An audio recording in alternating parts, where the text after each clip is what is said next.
What is going on, everybody? We are back on a Hunter x Hunter episode 127, coming back off of the high that was the back-to-back doubleheader live stream we had of episode 125 and 126. If you haven't seen that already, check out our videos. It was the most previous video before this. Actually, no, there should be a My Hero Academia in between this and a Code Geass. I'll leave when you guys scroll to the end of the video. You know how they come up with like pop-ups and stuff. It'll be there if you haven't seen it. I just want to kind of go over the comment section and kind of address some of the comments. There were a lot of comments. I mean, this is one of the highest viewed at this speed. I've had higher views than this, but I mean, we're at 2,400 views and it's been not even 48 hours, which is wild. We're at 99 likes right now. Maybe we'll get to 100. We haven't had this much traffic on a video since I think Attack on Titan. So it's great to see all the views, great to see the majority of the likes. I was kind of worried when I finished the video, given my reaction, how kind of the masses would take my reaction to it, because I feel like my reaction might have been, I guess, different from others. I did go kind of, I was very curious as what other reactors had towards episode 126. So I went and viewed it, and a lot of it was just kind of hype beast stuff. You know, it was rare to see any kind of that went into kind of deep discussion about it, but a lot did seem more kind of, I guess, hype compared to the discussion I had afterwards. I was when I saw that, I was like, dang, this could be one of those Kurapika versus Uvo videos type response. But it was actually cool to see the responses and stuff like that. It seemed a lot of you were kind of, and I had people message me on Twitter that wanted to kind of talk more directly about it. Um, that you had the same kind of reaction as I did when you found out like about the nuke and that being the way he dies and kind of how everything was handled. So we'll see where these views end up and the likes end up, but I appreciate all the support on that. I guess before I jump into the comments, I want to scroll down here so we can go through. If you don't want to, this is definitely going to be a longer intro than most. I'd probably say skip to like the 10-minute mark. If you don't want to see any, if you're just here for the reaction. But just my quick thoughts here again. I've watched the episode probably 2 more times since then. Um, just to, in case you miss any dialogue, and it's when I do the Twitch live streams, it's hard to like watch dialogue, watch the episode, and watch the Twitch chat and respond at the same time. So I wanted to make sure I didn't miss anything. Definitely, I can't think back of every single episode, but it's definitely in the top like 2 or 3 of the best animated episodes that we've had in Hunter x Hunter. Um, and it wasn't, and I gave this during, and it still holds the same. Of like the hype scale, like a 1 being the worst episode of anime you've ever seen, a 10 being the most hype. I gave it 8.5, and I'd still put it at 8.5. Just the animation and just how fluid everything moved was great. The back and forth in their dialogue was great. Miriam always thinking that like he was superior and he always had the upper hand, and he was basically elevating himself on like a god status. And the whole entire time, um, Netero knew what the plan was, and he knew what was going to happen, regardless of like what he was able to do or not do. And it was just a great back and forth. Again, I'm still kind of taken aback by the introduction of like the nuke and um, knowing that that's how the problem was solved. I had always thought about that, and I think I brought it up in past videos. I just can't remember which one. I always thought to myself, well, what would humanity do? The reason I never really dove into it too much was because it's a classic anime. You're not going to have the king, the royal guards, and the ants win, take over the world, and destroy humanity. That's not how the story is going to go. So I never kind of dove into this conversation too deeply because I always thought like even if Netero fails and they give Gon some BS power up to defeat the king and all the royal guards, or somebody gets introduced that we've never seen that is all of a sudden hyped out on steroids and they come in and save the day. However they made the story end, I knew in my head there's no way that Miriam wins and the ants just go on and kill humanity and live. Um, so I never dove into. I always thought like if it spread too big, and this was the question I brought up at the end of the episode. Um, I kind of got a kind of some drawback from it on like if they had the nukes or they had this kind of technology, why not use it earlier, before it kind of spread. Um, and if it got to a point where it got too big, how do they think they would know where to track all these monsters down from? But now it's kind of made seem, and like a reaction you guys gave me, like the ants were almost never ever really going to be a catastrophic worldwide type threat given what we just saw. This is why I guess maybe humanity would never have to worry, or it was never going to be an issue because of humanity's like technological advances, whether it's weapons of mass destruction, biological warfare, more kind of like pinpoint. Um, if you're humanity, you would just have a decision to make. Do we sacrifice a country, a city, or do we sacrifice the entire world? And like I said, it's easy for me to say that right now, sitting here, not actually having to deal with that. And of course, it's an anime, so, there's no threat. We're not talking about actual lives here, but it happens in the real world all the time and has happened in history. Not with a dinosaur type species level threat, but in wars and things, you would have to make a tough decision on if this was to happen in real life on the continent. Like, I would almost compare the NGL to like Australia. Would you even take the chance of the king hopping to another continent, hopping to other continents? Or would you nuke the entire continent that he's currently on before it even got to that point? And then it's the classic kind of moral superhero Marvel comic anime question. You know how they always say we don't sacrifice people to save people. They always find a way to do it without sacrificing. But in the real world, it doesn't always come down to that.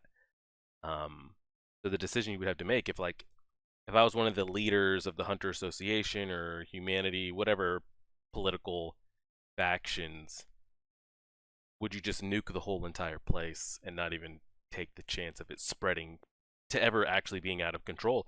You could have all these weapons, but I mean, if they really start taking over and start wiping out populations faster than you can just start nuking populations and they spread to so many places at one time, I mean, it's a lose-lose, really. If they're infested in so many countries and just taking over, you're going to kill people and ants in so many different places. Like you're just killing off population, as opposed to having it, where it's stemming from, trying to evacuate, or if they could have gotten it in the cave before the queen even started. But maybe they didn't know the level of the threat. But this is just kind of nonsense back and forth. But that was the question a lot of people posed to me. And I guess the question I had that I was taken aback from because of the explosion and kind of all that kind of stuff was we had never seen non-hunters or humans kind of go on the offensive with technological weapons of mass destruction, biological warfare. I had a couple bring Miluki up, or I think Killua's brother, who kind of used he is like the nano whatever it is that he does that supposedly don't involve Nen. So we have seen examples of it, but we've never seen kind of we weren't, and I guess maybe I need to see how the rest of the story ends. But there was never a back and forth while Netero was getting ready. We weren't also brought up like, hey, Netero, if this doesn't work, we've made this bullet for you, this nuke that we're gonna have implanted in you if it doesn't work. But I guess as a viewer, you wouldn't take the fight as serious if you knew he had this in him if shit hit the fan. It was just hard for me to kind of fathom, like, whoa, the king, what he thought of himself as a godlike figure, no matter how strong he thought he was never stronger than humanity, and he never was going to be stronger than humanity and what they could do with technology. And the fact that the narrator said that it was a cheap nuke that dictators of random countries can get their hands on. It's not expensive. Like, this is a low level. Like, we're just gonna test him with this and see what it does. My thing was like, there's got to be somebody watching, correct? Like, they got satellites, X-ray vision to see Like, if the nuke went off, is he still on foot? Like, are we gonna know where's he going? Um, but either way, knowing that this was just like a low level nuke that had like they probably had so many steps ahead was wild. And then my other argument or question was like, how do we know the nuke even would kill Miriam? Which we still don't know. I mean, he could still be alive. It sucks that like the reason he got in this predicament in the first place is because of that humanity in him wanting to know what his name is.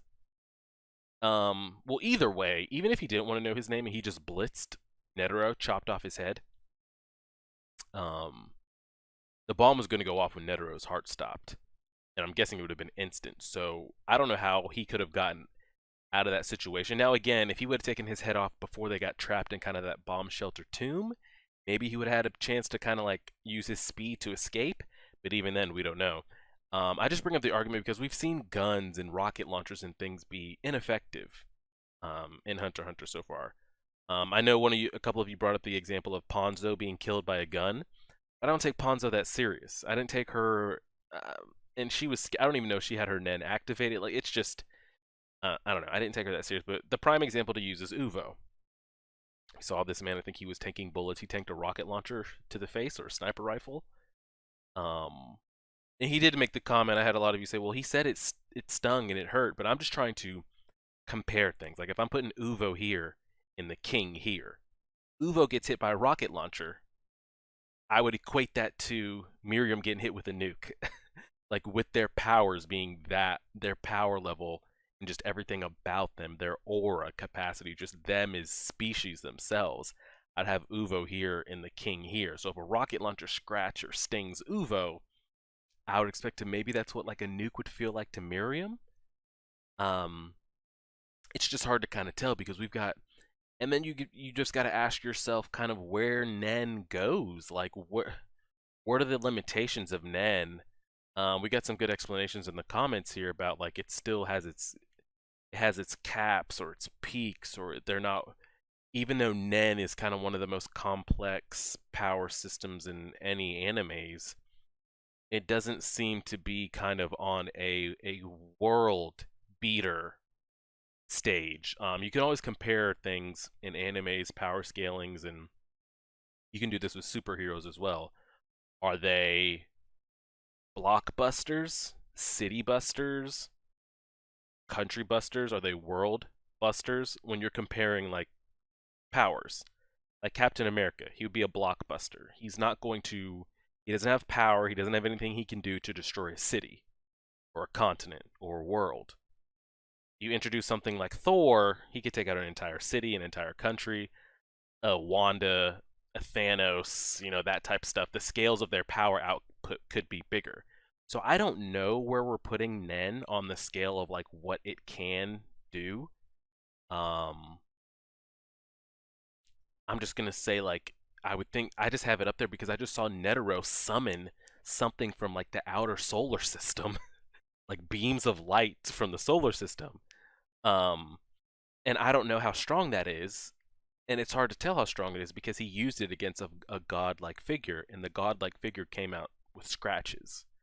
So to me, it's like Netero summoning something from the cosmos, a low-level nuke. Like where are we? I don't know where, and I'm not saying like because of that the way it happened is bad. I'm just curious here because with Nen and just the intricacies of it is just a lot. Um, but that's where I am kind of post episode, and I could go on and back and forth about it and who would rank to Netero and where Miriam would rank and what could damage him and what not. Um, and I guess what just makes it so wild to see is like we saw pretty much. I think it's safe to say Netero is the peak of human existence as far as what you could achieve power level. I think it's safe to say that. I mean, we still have 20 episodes left. Even though when Gon is going to kill Pito, let's just call it what it is. How he does it or what happens. Whatever it is, I don't think it's going to even put him close on a Netero level at all. So I'm still going to have Netero as the prime example of peak human, the pinnacle of what a human could reach with Nen. And I'm sure you could reach different pinnacles and using conjuring and specialist or whatever else, but Netero's hitting like 4 different lanes at one time. I don't know if he's enhancing himself, he's conjuring the Buddha statue, then he's manipulating the arms and emitting whatever from outer space. He's got a lot going on, but I'd put him at like the pinnacle of human existence, of what one could achieve. Um, and he wasn't even able to damage this man Miriam. And when you see that, you think to yourself, like, how can we possibly beat this man? And we just bomb him, and it's it. It's just, it happened so fast. I'm just like, what? Huh? That's kind of how I was left at the end of the episode, and how I still am right now. But there's still a lot of story to go. Um, I think to make it hit a little bit harder, we would need to see one of the guards see this explosion, or they get there, Miriam's limbs are all over the place. I think it would hit harder if he dies in front of his guards.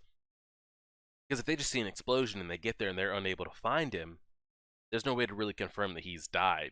He could, I mean, we might know as a viewer, but the people in the actual story, maybe they think he left. They don't think the guards are worthy of being by his side. Maybe they spend the rest of their lives looking for him. You know, it just end a lot of like loose ends. Um, so I don't know if they find him ragged in pieces and bring him to Pito just so he can see Komogi one more time and knowing his name, because I'm pretty sure he's going to die from this.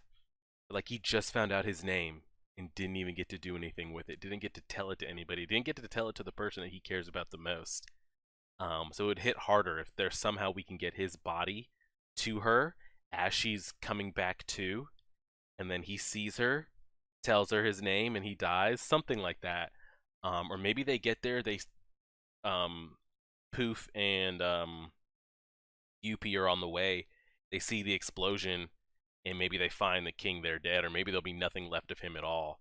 I would just want a way to confirm it. And then again, I don't know who ends up handling the rest of the guards or how it goes, because if I'm humanity and whatever political structures are doing whatever, um, you don't want to leave any of the ants alive in case they evolve to a bigger threat. Now, we have some ants that have helped us, though, Colt being one, the chameleon being another one, Ecalgo. So how do you rate who are we going to let live, and who are we going to exterminate? You know, who do we consider a threat and not? And you have all the other ants that have kind of spread throughout the world, or at least the surrounding area, so it's just a lot. I'm going to scroll through these comments real quick. I'm not going to go through all the responses. I'll just kind of give my quick... I've responded to most of them, but we got so wild. I think we're up to 90 comments that I just kind of got lost in the sauce. Let me scroll through any here. And just because I mean, we've kind of gotten introduced to the political aspect of it. The dictatorship and the country that they're living in, and it's just a lot of when you try to find out what's going on. I actually don't think I'm going to go through these comments because there's 80 so or more, and I've already been talking for 20 minutes. I know a lot of you aren't here to listen to kind of the back and forth, and you'd rather me just start, but yeah, if you're interested in the comments here, feel free to go through it. Was there anything I wanted to bring up that I never got to respond to text wise? I think I responded to damn near 90%. Just the Nen and the political structure and everything it just seems very like in-depth and complicated, and maybe it's supposed to be seen that way. But yeah, anything I brought up and said, you guys feel free to kind of respond to, and we'll go with that. But we're gonna go ahead and start this. And as I was starting this is the first like cut title screen that we've had where it's complete silent. There's no music, there's no opening like drums, no nothing. It's been completely silent this whole time. So, and I am going to miss the Netero war chant, back and forth that we had. And what sucks, I think Netero vaulted himself to my favorite character, if not definitely in the top 3. It sucks that like we never got to see his power. Like, we saw it, but to us as a viewer, it was made to seem like he was powerless. You know, I would love to see him bust this power out against a Hisoka, against a Frollo, against Silva or Zeno or something like that, just to see like the magnitude of his power. We got shown what he can do, and it looks wild as shit. But the opponent he went against, it was made to seem like he wasn't doing much of anything, you know. Um, and that sucks that we're never going to get to see kind of what he could be or was compared to the rest of the kind of humans, Nen users out there. But we're 2 minutes and 15 seconds in. Let me make sure this phone is on silent. Be ready to go. All right, 2 minutes and 15 seconds in on episode 127, Hostility and Determination. Pressing play right now. Okay, my speakers damn near blew my ears out. Got this old, like, World War I looking footage going. Or, like, the film can't hold. It's got the black dots everywhere.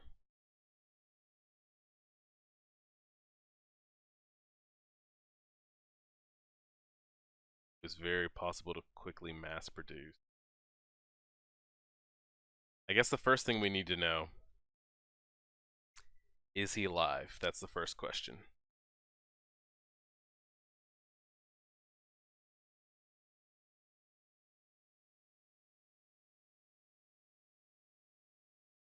Ten times as many. They've used this before all over the world. Boom. Killing 5 million people with what? That nuke alone? That one nuke type?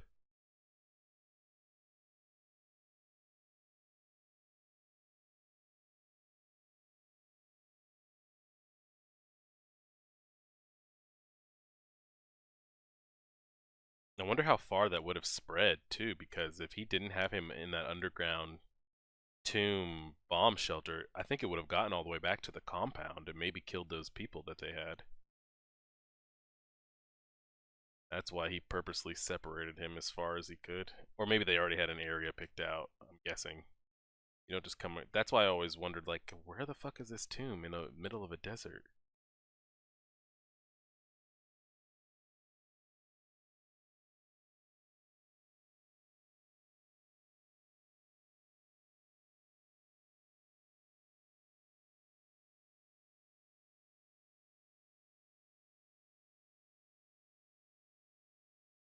Terrorists use this bomb in the middle of the capital.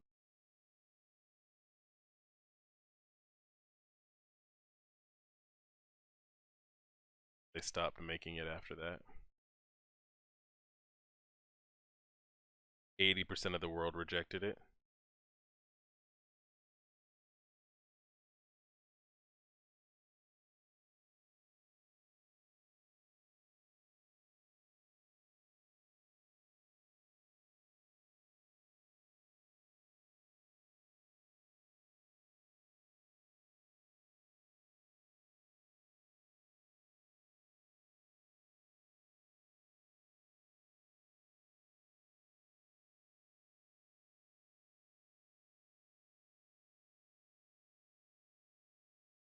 Tell me they saw the explosion. And all those people that wanted to fight Netero back during the Hunter exam.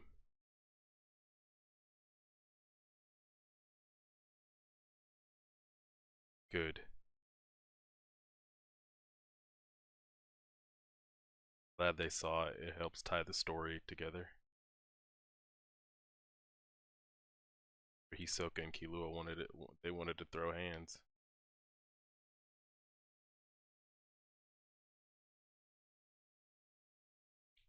Oh fuck. I'm gonna think you humans did this.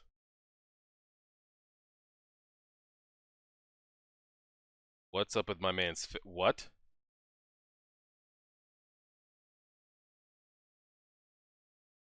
What's up with his face? What the hell?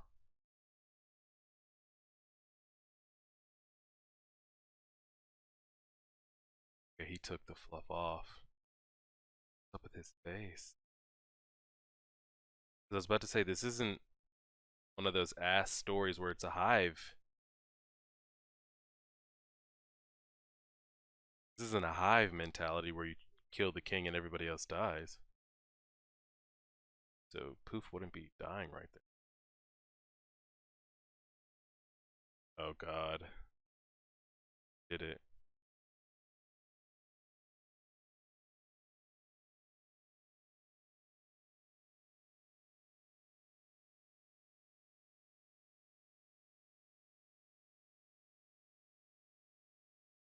Yeah, there's no way to talk that man back down. So there's only one girl left. A compound.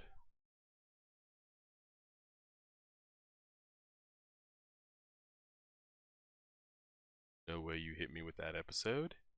The next following episode, you give me an episode dedicated to this damn octopus. Don't even think about it. That's just gonna kill my vibes.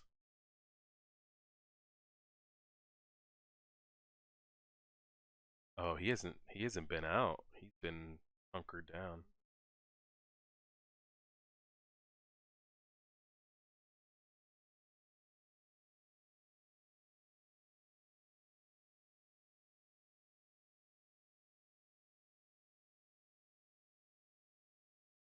Better get out of there, little buddy.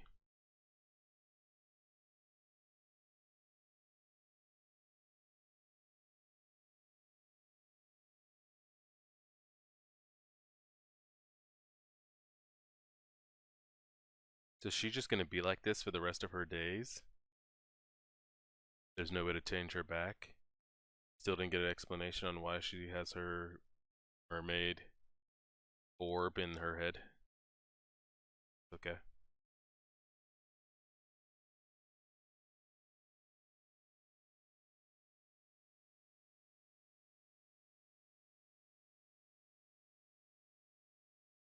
Eh.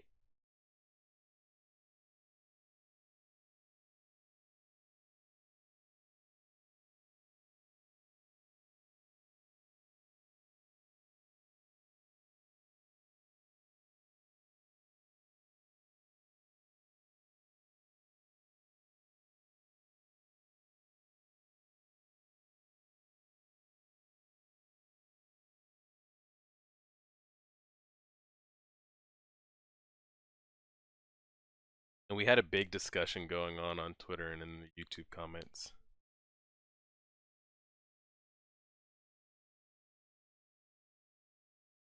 on every anime has its flaws. Dragon Ball, Naruto, Hunter x Hunter. People freaked out when I said that.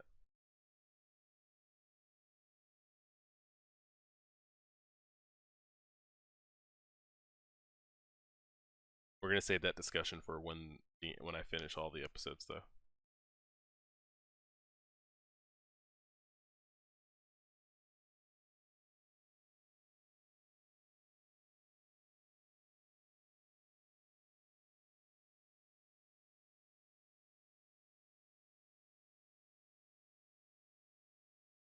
You would think.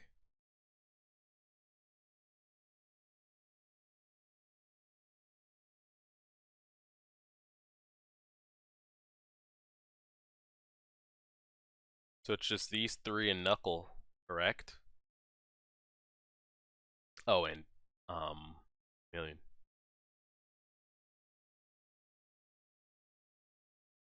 There's no more guards left, so it's pretty much all them and Pito.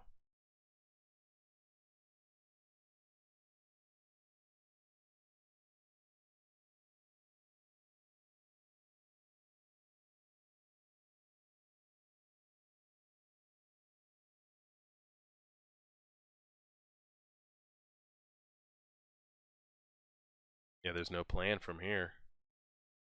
This was the plan. They did their job. Now what do? They all go sit in that room with Gon and wait, or do they wait outside the room, or what do we do? This is the squad right here.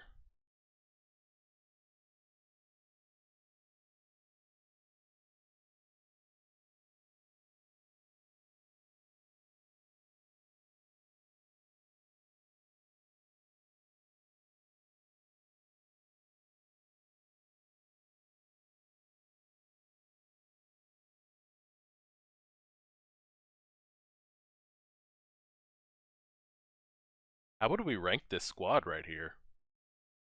Do we go Palm, Knuckle, Killua in that order? Do we go Palm, Killua, Knuckle? Oh. I mean, Killua made the comment she's got more offensive power output than he does. I mean, that doesn't mean stronger.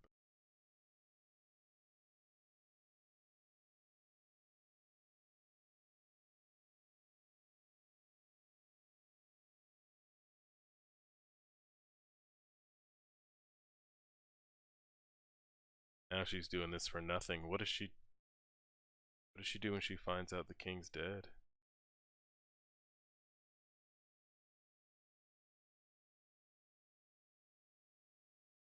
I know this doesn't go down for another 3 episodes, so I'm not expecting them to start throwing hands.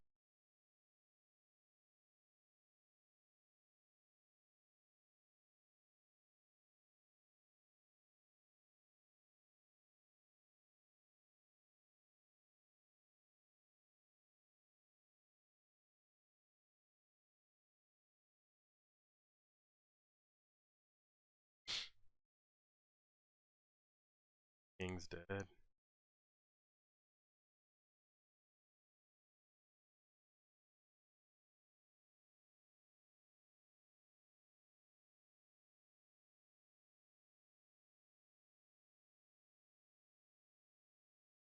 Up with the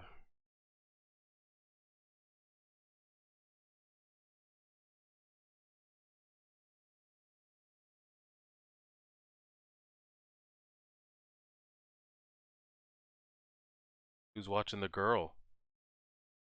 Oh, she's up.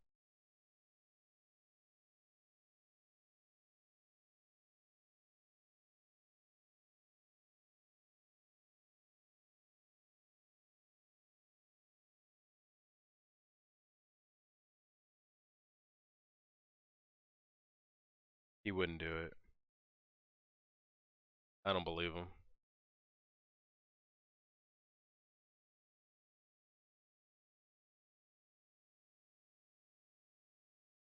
If Gon's character has fallen that far that he would blitz over there and chop her head off,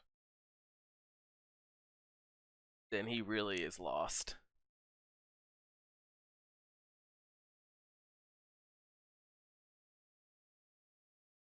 Yeah, she could have blitzed that man right now.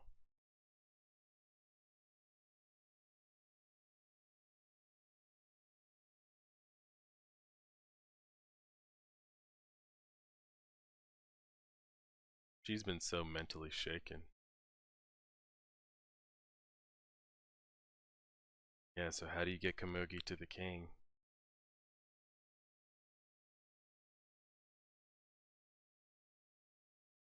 One of them do it? Does the chameleon do it?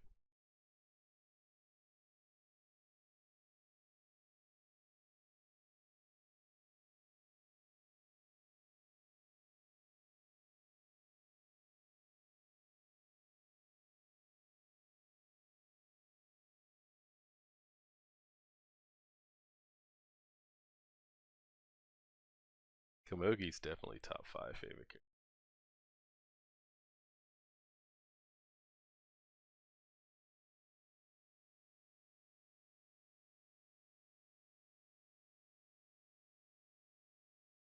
What is he gonna do when he finds out?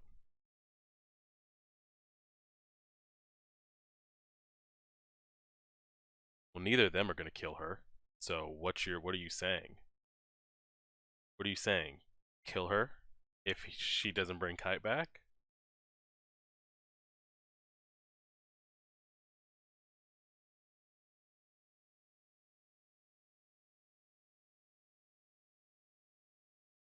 Yeah, Knuckle. That's what I'm saying. Like what?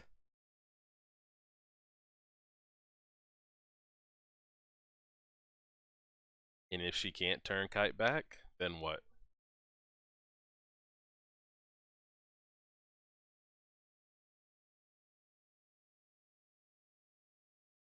And if she can't, what? You gonna say it or not? Does she even know she can bring him back? Like, does she even know what her abilities can do?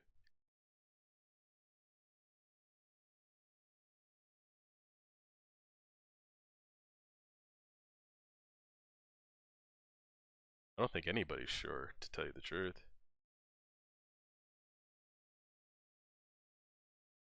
But I'm in the same, like, I felt like I saw what Knuckle wanted to say. Like, what are we, killers? Like, is that what we are now?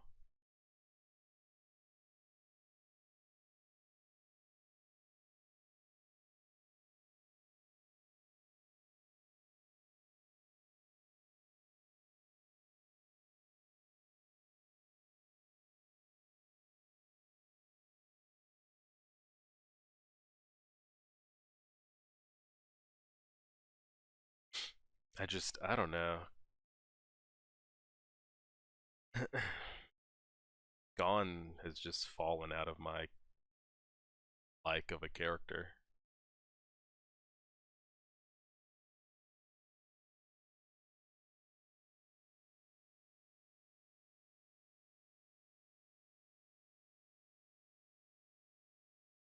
Like, I don't care for him. He's not in like my top 10, maybe not even my top 15 favorite. Just whatever happens with his story, whatever. Dang, she's thinking about Miriam. I don't think she's ever going to get to see him again. Been a lot of silent cuts this episode. Alright, this is what I need to see. Their body, their remains. And if that was Poof's clone, why couldn't he have just like disassembled the clone? Does the clone need to come back to the original? And no, because you could kill, I don't know. Melted the rock into lava. Prevented the living from entering. Okay.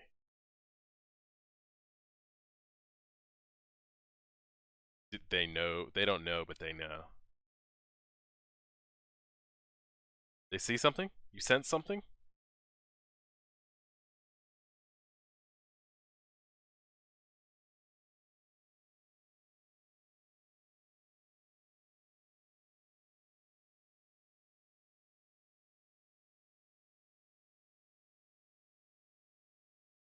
His mindset has changed real quick. We always knew that Yuppie was kind of, he had been kind of swayed. Now it looks like he's kind of swung back.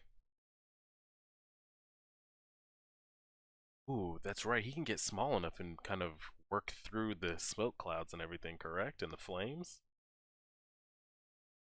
That's gotta hurt now.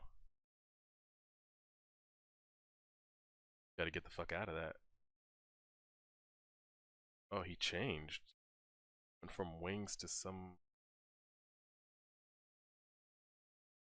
Just walking on that lava?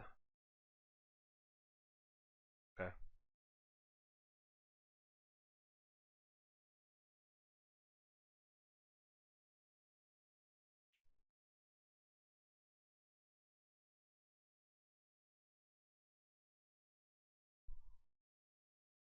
Found him? Found something of him? I want them to find him just so we can get us as a viewer and they can get confirmation on his death. I don't need them roaming the planet thinking that he's out there and they're just out there terrorizing humanity looking for their king. And I want to see what they'll do when they see that he's dead. That's him. His body looks intact. The butterfly died. Oh shit. Hmm. Does he have him? Oh my god, that's a great animation. Holy shit.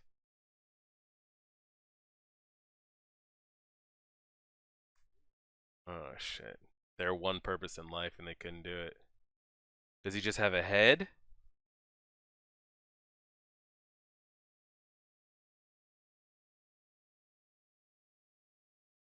Oh my god, it's just a trunk and a head with no limbs, no nothing, and it's just basically ash. Surprised he hasn't deteriorated in his arms. That UP scream was A1. It's hard for me to take Poof's face seriously when he's got the face of a 2-year-old flying around with wings. It didn't even look like him for a second. The ash. Damn. That was some great cinematography there for that last 30 seconds. That was really good. All right. Okay, so I got what I had predicted right there. I want to go back and watch that one more time. This right here. From 2035 on to where the episode ends. Now, what was that butterfly supposed to symbolize? Is that supposed to symbolize that he is dead?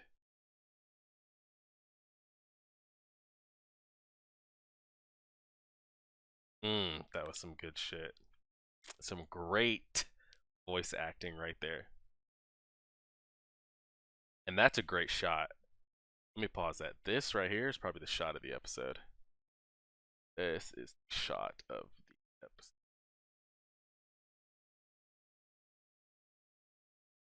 That's the shot of the episode. It's just a great shot. We haven't seen, and it's because the UP's been he's been demonstrated as this like strong, almost this Uvo like character. Like he's not affected by anything. He doesn't show emotion. We've seen him rage, out of frustration, as normal kind of like bronze characters do in TV shows, movies, animes. You rarely see those characters get emotional, though. Like they're easily tricked, but it's rare you see them cry. We've seen Poof cry 10 times.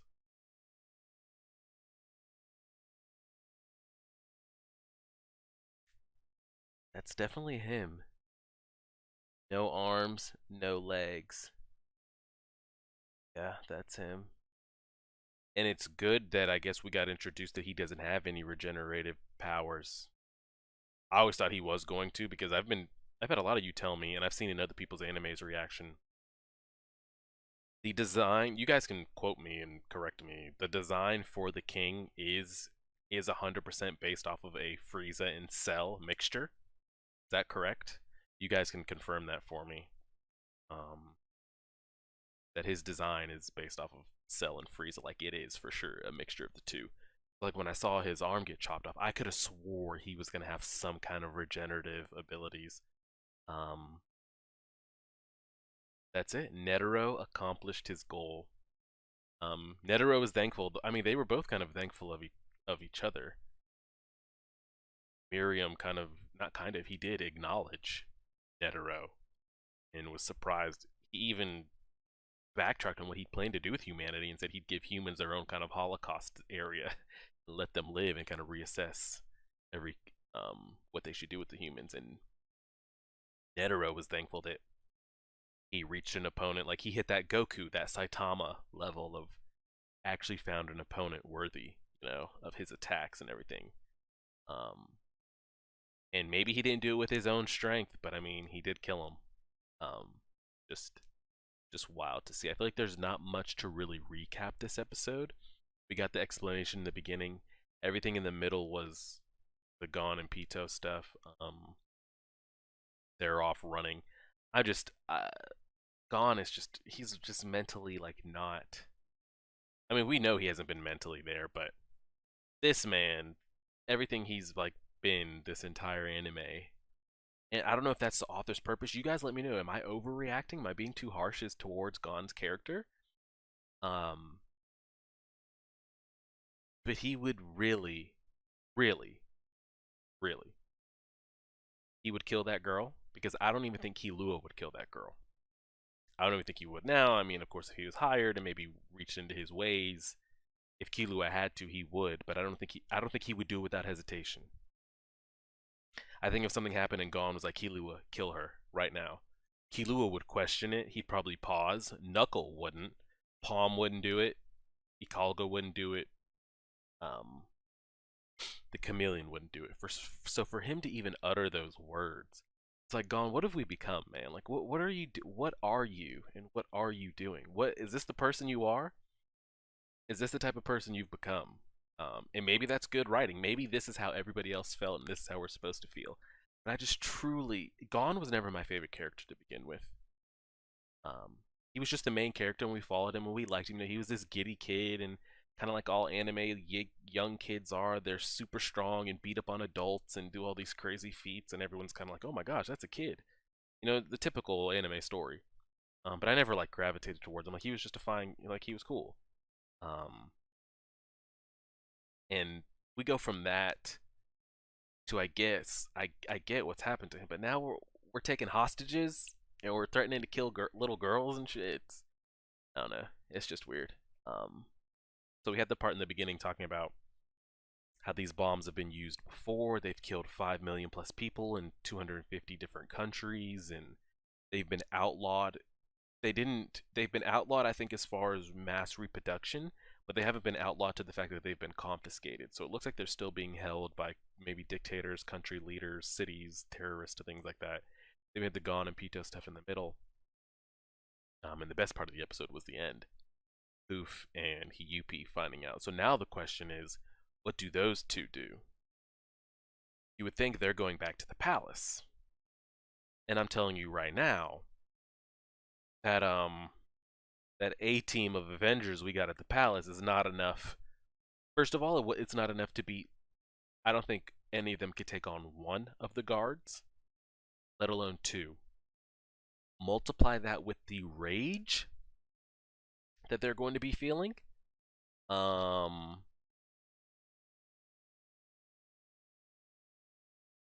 on real quick. Got a little business text here. So I don't think the squad that's there, which is Ikalgo, Million, Knuckle, Killua, Palm. I don't think the five of them could take on one of the guards by themselves. Like if Poof showed up or if Yuppie showed up, just one, I don't think they could take them. Definitely, damn sure couldn't take both of them.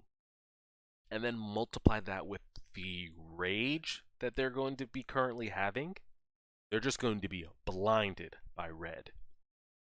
Poof has been the most loyal, dedicated to his craft of the guards. You know, he hasn't been no point in this has he been mentally swayed. He's wanted to kill Komugi for the king. He's wanted to do this. He's wanted to do that. Like he's been down to ride or die. Yuppie, he's swayed. You know, he let Knuckle and them live. Pito's got a whole another thing going on. From the king acknowledging her and then not wanting to disappoint the king, to basically herself being naked in a blizzard. Using kind of Wing Sun's analogy without having your Nen on, being around somebody with Nen. So having that rage of Dawn on her without having any Nen to protect her, back her up. You know, she's got a lot going on mentally, so she's been swayed. But Poof's been ride or die. He's gonna kill somebody. That man is gonna kill back and chop. Is gonna come back and chop somebody's head off. And Yuppie is so raged right now. It is going to be wild. And to tell you the truth, I'm kind of more interested to see what happens with those two, Yuppie and Poof, than what ends up happening with Gon and Pito, because we know what's going to happen with Gon and Pito. Like we know, you guys know, like we know. Like I know that you know that I know that we know what's going to happen. Gon is going to kill her, and I wouldn't be surprised if it's necessarily even close. Because I don't know if Pito is going to be fighting scared, if she plans to hold back. Does she even know if she can bring Kite back to life? Because I don't think she can. So I feel like it might be a struggle there in the beginning, but Gon's going to get that rage mode, that power up mode, that anime main character stuff, and I don't expect it to be even necessarily close when he hits whatever the mode or the ability or the Nen level is going to be. The other hand, though, with Poof and Yuppie and whatever they do, I'm interested to see that. But I'll go ahead and lead this here. We're already at 50 minutes, and there's not much to really discuss from this episode at all. It's just kind of more fallout from what happened in 126, and now we're seeing the repercussions of that. I'm interested to see what they do with Komugi. Komugi. I don't know why I keep mixing up her name, because I don't know which one it is. Do they let her go? You know, Knuckle will feel definitely sympathetic towards her as far as protecting her. She's not a threat. She's blind, can't see. Looks like she's got some immune deficiencies. She's fragile. She's weak. Like, she's not a threat. And she's already thought about Miriam, so that just hurts even more. And they're never going to see each other again. He did save her life though, multiple times. But yeah, we'll just leave that there. Feel free to leave your comments. This will be Monday's video, and get into it. I think the next big live reactions we'll do on Twitch are episode 130 and 131, which I'm guessing is going to be the Gon versus Pito. So we had that in what, 28, 29, another 2 episodes. So this week you'll get 127, 128. Next week, I think what we'll do is we'll do Monday 129, and then I think during the weekend, maybe Friday night. So I think is what we won't upload Wednesday, and I think Friday night we'll live react to 130 and 131 on Twitch. But I'll give you guys more information about that and stuff as we go. But lots to discuss in this episode. Feel free to leave your comments, and we'll continue the discussion there. So like, share, favorite, subscribe, and as always,